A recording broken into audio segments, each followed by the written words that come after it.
adventurers, welcome to Wally DM. This puzzle is named Door of Children's Bedtime. Let's begin with a brief description of the room. This room can be found within a home, a castle, or a dungeon. There are 4 twin-sized beds in this room. Each wooden bed has an old wool blanket with various holes, apparently eaten by insects. There are also 2 open wooden boxes in this room. They are empty and contain nothing of value. All over the floor of this room are several wooden objects. This room is fairly well lit in one area, as there is a candle on a small wooden table next to each bed. There is a magically sealed wooden door with a doorknob along one of the walls in the middle. A bookshelf resides about 3 feet high along another wall with about 24 different books. On another wall is a clock.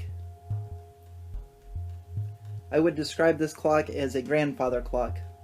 The clock is not currently tracking time and currently rests with both hands pointed straight down in the 6 o'clock position. The pendulum is not swinging. From the DM's perspective, this is what you need to know. The small wooden objects on the floors are figurines, dolls, and marionettes. They look like children's toys.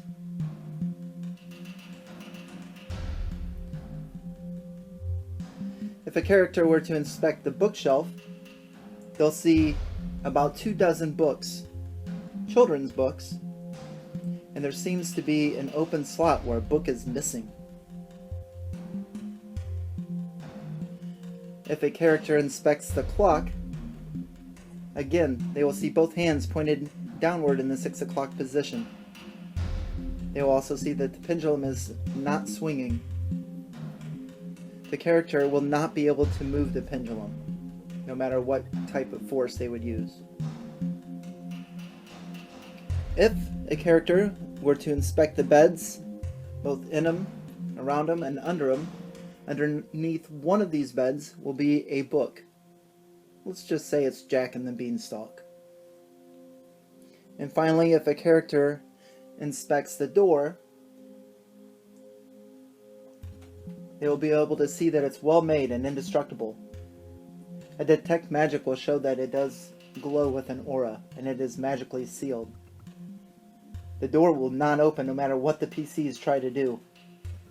However, if a PC attempts to turn the knob, or wiggle it, or bang on the door, the party will hear in a deep voice, "It's not your bedtime yet.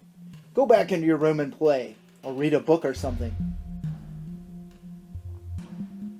If the characters continue to mess with the door by jiggling the handle or knocking on it, they will hear the deep burly voice again. "Didn't you hear me? I said go back to your room and play. It's not your bedtime yet." To set this puzzle in motion, one of the PCs need to begin by turning the hands of the clock. As they turn it clockwise, it'll rotate until it reaches 8:55. When it reaches 8:55, the hands of the clock can no longer be moved and the pendulum starts to swing. The characters can hear the ticking of the clock. It's at this time that the characters hear a pleasant woman's voice. "Bedtime is in 5 minutes, children. Pick up your things and get in bed. I will be in to check on you shortly." To open the doors, the PCs must do exactly that. They need to pick up all the toys and put them in the boxes. This includes the hidden book of Jack and the Beanstalk found under one of the beds. That needs to be put back in the bookshelf. When the characters are done picking up the toys, each one of them need to get in bed. When the clock strikes 9 o'clock, an apparition of a woman will come into the room. Now here's the wild cards.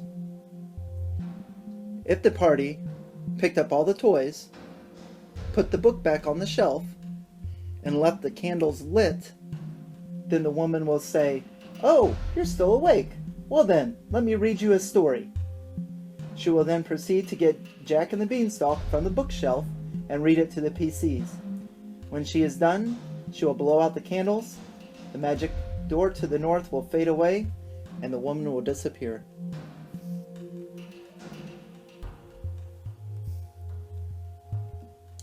If the PCs picked up all the toys, put the book back on the bookshelf, and blew out the candles before they got in bed, the woman will still appear in the room. She'll say, "Ah, you must be tired, little pumpkins. Very well. Get your rest, my dears." She will then slowly fade away, and again the door will open.